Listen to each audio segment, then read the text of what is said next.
Welcome to the Ancestral Findings Podcast. This is episode 214.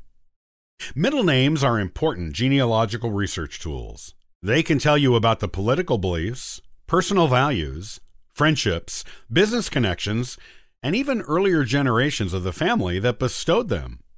Today, I'll give you a guide for using middle names to further your own genealogical research in the best way.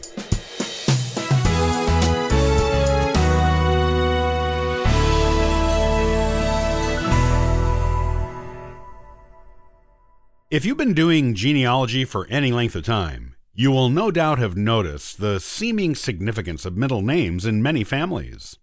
The question you may need to answer as a genealogist is what the significance of those middle names really is. Answering it can unlock all kinds of clues to your family history. The fact is, there are about as many reasons behind middle names as there are middle names, and they can be extremely useful tools when doing genealogy research.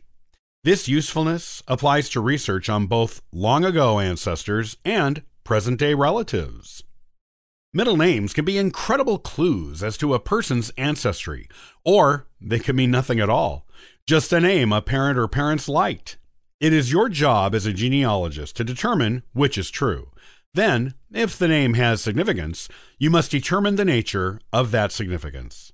Here are some things you need to know when researching middle names to get the most out of your work in this important and often overlooked area of genealogy. Pitfalls you may encounter in middle name research. The first thing you should remember is that not everyone is going to have a middle name. While they seem pretty common, some parents just don't bother with them. Or, since it is so common for people to use their middle initials in their signatures, some parents simply provided a letter as a middle name and not an actual name at all. And some people without middle names choose middle initials for themselves when they grow up to make their signature look more prestigious. A good example of this is with former U.S. President Harry S. Truman. The S did not stand for anything. It was simply a letter his parents inserted between his first name and surname. It is also possible for someone to have more than one middle name. If a family enjoys naming or has many relatives on both sides of the family they want to honor, or if they have a name they like and a family name they want to use, someone could easily end up with two middle names. I have seen it several times in my own genealogical research. Actually, there is no limit to the number of middle names someone can have. There are instances in history of people having 10 or more. And in the English royal family, having 3 or 4 middle names is common. One more thing to remember about middle names is that they are a relatively recent invention in Western society.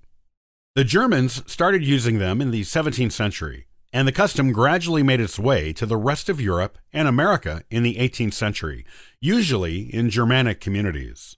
However, by the 19th century, having a middle name moved beyond the German population and into the Western world at large, becoming a common custom for everyone. So when researching ancestors before the mid-1800s, you might not find too many middle names unless those ancestors were German or in German expatriate communities. You might find a few here and there in the early 1800s and mid to late 1700s, but the middle name as a common feature of Western names doesn't really become the usual thing until the mid-1800s. So, keep this in mind when you're doing your middle name research. One thing that can trip up genealogists researching middle names is that some names that appear to be middle names are actually a second part of a first name. These are called double first names. These are names where two names are usually said together as one. Examples include names like Anne Marie, Betty Jean, Sally Mae, Mary Jo, Mary Jane, Rose Marie, and Jenny Lynn. The double first name is more common with females than males, but you might run into it in a male, so be aware. Look for signs of another middle name with double first names on research documents. You will often find one. Not always, but often. There are also times that surnames can appear as two names, and you might think the first part of the surname is the middle name. Celtic, Germanic, French, and Spanish last names can sometimes appear as two names, such as Van Buren, McConnell, La Pina, and La Fleur. Keep these types of last names in mind and look into the full name of the individual closely to make sure the first part of the last name isn't a middle name and to find the actual middle name. Be on the lookout for middle names that are used as a person's first name. They may always be referred to as one name in just about every record you encounter until you find their birth, death, and/or marriage certificate when you discover what you always thought was their first name is actually their middle name. The famous author Rudyard Kipling was always known as Rudyard, but it was actually his middle name. His first name was Joseph. Likewise, the fiancée of Britain's Prince Harry is always referred to as Meghan Markle, but Meghan is actually her middle name. Her first name is Rachel. One more thing to look out for when researching middle names is particular to the American South. Particularly in the 19th and early 20th centuries, Southerners often used first and middle names interchangeably. It is sometimes done so frequently in documents that you have no idea what the real first and middle names are. During my research for William Green Thompson, they used so many different versions of his name that it took a few years for me to find concrete documentation that his first name was William. In various documents, including his Civil War records, he is referred to as W.G. Thompson, W. Green Thompson, and Green Thompson. He was never actually referred to as William in anything until his widow applied for a widow's pension from his Civil War service. And then I found the death certificates of some of his children that all gave his first name as William. I discovered through letter writing that this ancestor's name was Green, when it was actually William. The significance that can be in a middle name. While middle names have long been used as indicators of family significance, they don't always have to be. Sometimes a parent chooses a middle name simply because they like it, or because it is a popular cultural middle name at the time. That is why you find so many women with the middle names of Marie, Jo, Lynn, and Anne. They were popular in the 1950s to the 1980s. Other times, parents may have liked an unusual name, but didn't want to saddle their child with it as a first name, so used it as a middle name. Often, however, the middle name is given because it is significant to the family. Giving the mother's maiden name as a middle name is a very common way of using middle names. Middle names may also be handed down in a family, usually among the women exclusively, or the men exclusively. My own family has been using the middle name Franklin among the men of my mother's father's line since the 1850s. Each generation in that line since then has had at least one, and sometimes more than one, man with the middle name Franklin in it. The significance of Franklin is that it was the maiden surname of the grandmother of the first ancestor in that line to give it to her son. In fact, boys are often given their father's first name or middle name as their own middle name. It happens with girls and their mothers too, but not nearly as often as with boys. My own family has 3 successive generations of men with the middle name of Francis. Middle name mysteries. Usually, if the middle name has family significance, it is obvious what that significance is and from where it came. However, there can be times when a middle name seems to have family significance, but that significance is not so clear.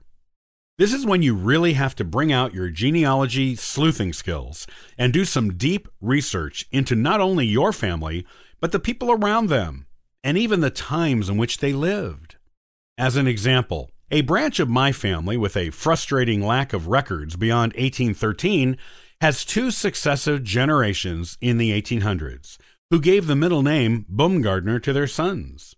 I've long suspected that Baumgartner may have been the maiden name of the mother of the first son in that line to receive Baumgartner as his middle name. I know her first name was Lucille, but have thus far not found her maiden name. The courthouse in the county where they lived burned in the early 1900s, so any proof of her maiden name is gone, unless something new and previously hidden shows up. There were 2 Baumgartner families living near this family at the time a marriage to a Baumgartner could have taken place. And one of those 2 Baumgartner families had adjoining land to my family branch a daughter could have married into. However, extensive research on both of those Baumgartner families reveals no daughter named Lucille in either of them. What conclusion am I to draw? Well, there's several. One is that one of these two Bumgarner families had an unrecorded daughter named Lucille. The second is that the family, the Greenlee clan, were simply good friends with the neighboring Bumgarners, and the two families shared such a close bond that the Greenlees used Bumgarner as a middle name for their sons. Third, the Greenlees may have admired the Bumgarner family. 4, there could have been a nationally or internationally famous person with the first, middle, or last name of Bumgarner at the time.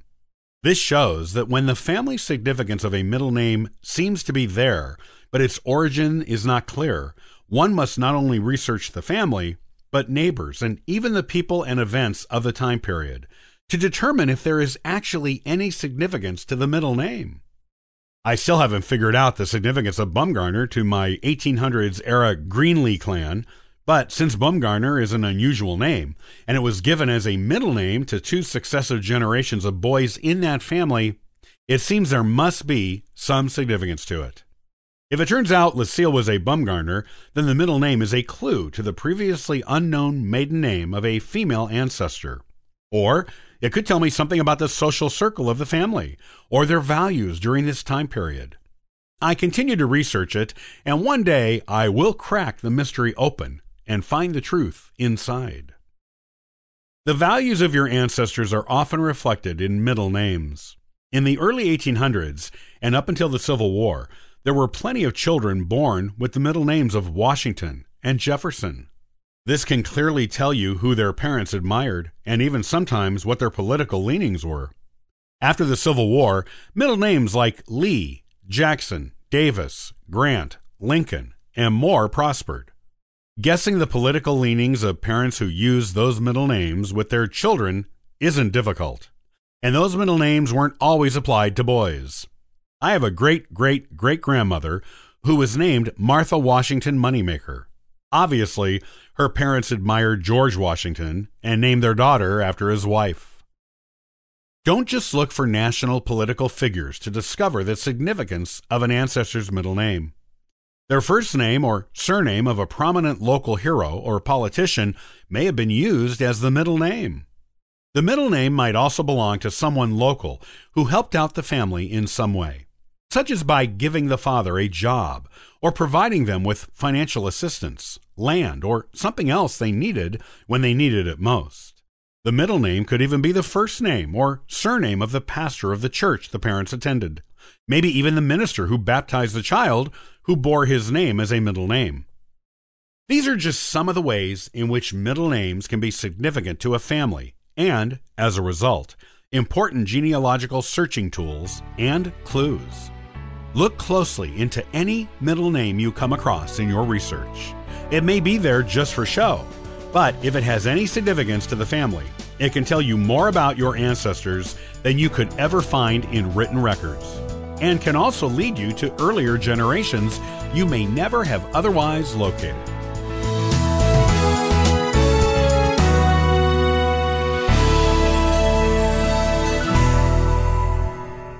Are you interested in reading or subscribing to a new genealogy magazine that has something for everyone? Family Tree Magazine is the one for you. Join me the next time, and I'll give you a review of this amazing stalwart of the genealogical magazine industry. Copyright by Ancestral Findings, all rights reserved.